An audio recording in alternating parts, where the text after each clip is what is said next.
आम दो उनकान बोंगा चाम बोंगा को कना जहां दो आम बाम बोंगा को कन खाय आमको जमेत मिया गोजेत मिया को आमको संथावेत मिया उनको तो बोंगा दो बांग कना को उनको तो बोंगा दो चिकातम पनाव दाड़ेया जहां दो आम बाम बोंगावाय खाय आमे जम मिया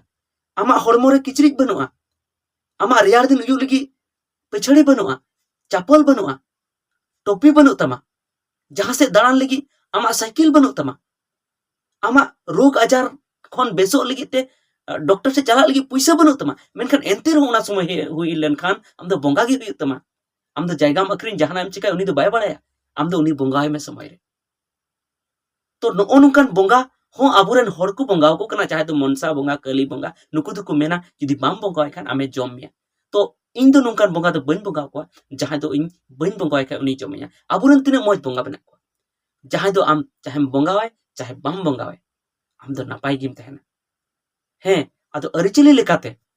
जुदी दिकु को बोंगाव को कना तो ना तो नापाय कथा कना आको अरिचली को बांचावदा मेनखान आबो अरिचली दो ना को बनुआ ओनाते बांग बोंगा लगती कना आबुरेन बोंगा की बोंगा लगती कना जहां दो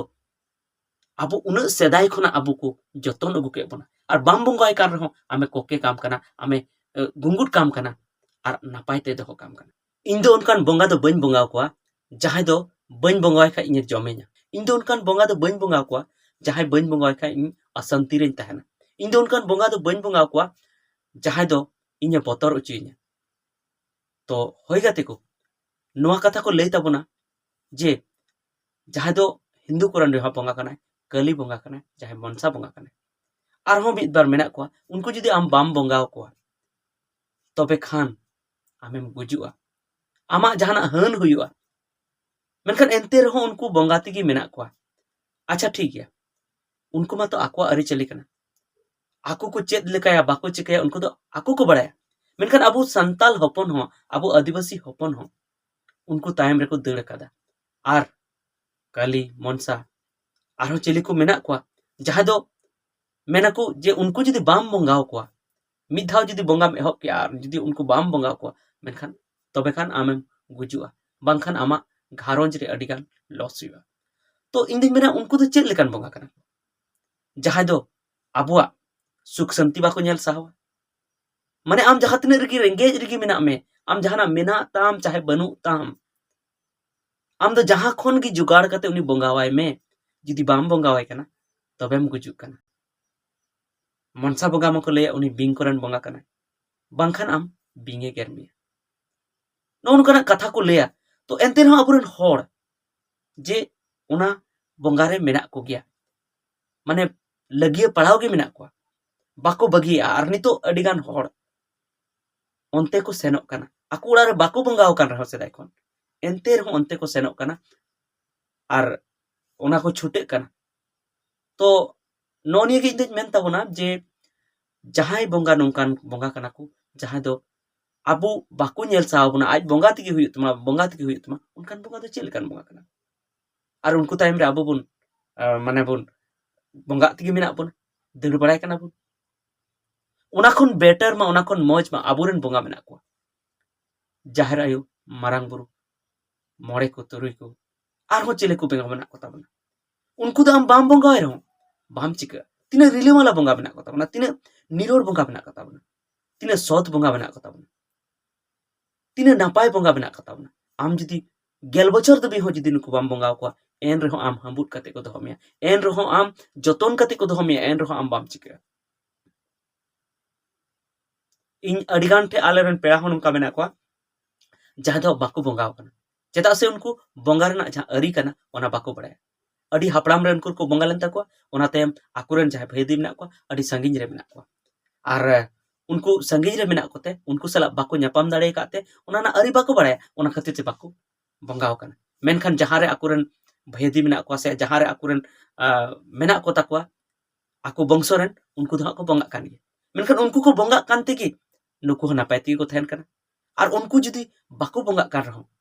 एनके एनते हो नापाय ती को थैन कना और आले हो उनका की जहातिस बाले बोंगा 12 बछर दबे बाले बोंगा 2 बछर दबे बाले बोंगा मेनखान एनते हो चेत बांच कातले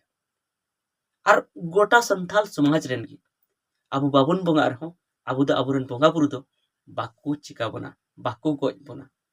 बाको लेबोत बना मेनखान हिंदू कुरेन नोंका नोंका बोंगा मेना को ताकुआ जहां दो आम बाम बोंगावाय खान आमे लिबुट मिया आम ठेन हड़ो रगी किचरी बनू तमा बाय नेला उना दो उनी दो आम ठेन चापल बनू तमा बाय नेला उना दो आम ठेन गरम कोट बनू तमा बाय नेला उना दो उनी दो आज बोंगा लगती है कना तो उनकान बोंगा तो चेक लेकान बोंगा कना नोआ इन जहां एटा जाति रेन आबरन सब्सक्राइबर कन उनको कुठे हनो इन कुकलिया जे उनकान बोंगा तो चेक लेकान बोंगा कना को जहां दो आम चेत गी बाय नेल साहमिया तो उनी मा तो बोंगा मा बांग कना उनी मा भूत कना आर खाय बड़ी बोंगा कना उनी दो ओड़ा खय ओडो गडी गी लगती कना उनी दो बोंगा बाय बांग लगती कना आर एंते रहो चेदा से उनको दो आकवा अरिचली कना अरिचली लेकाते जुदी को बोंगाया तो नापाय गया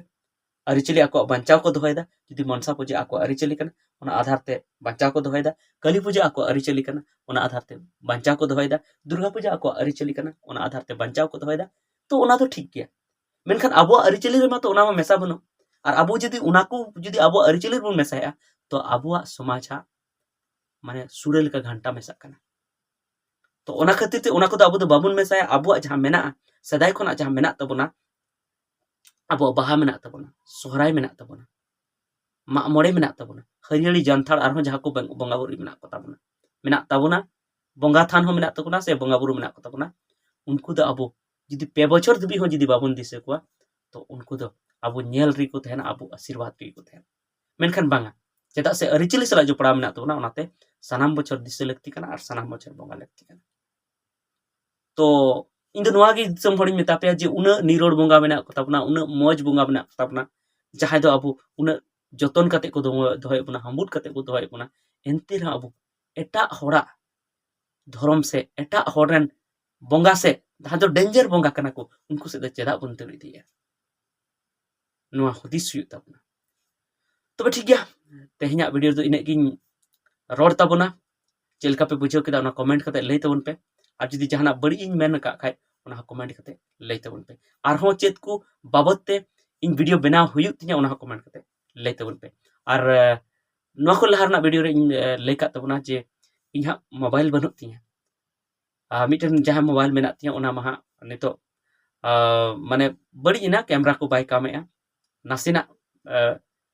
मौज गी बांग नेलोक कना तो ओना खातिर ते मोबाइल में हाताव लगी इहा और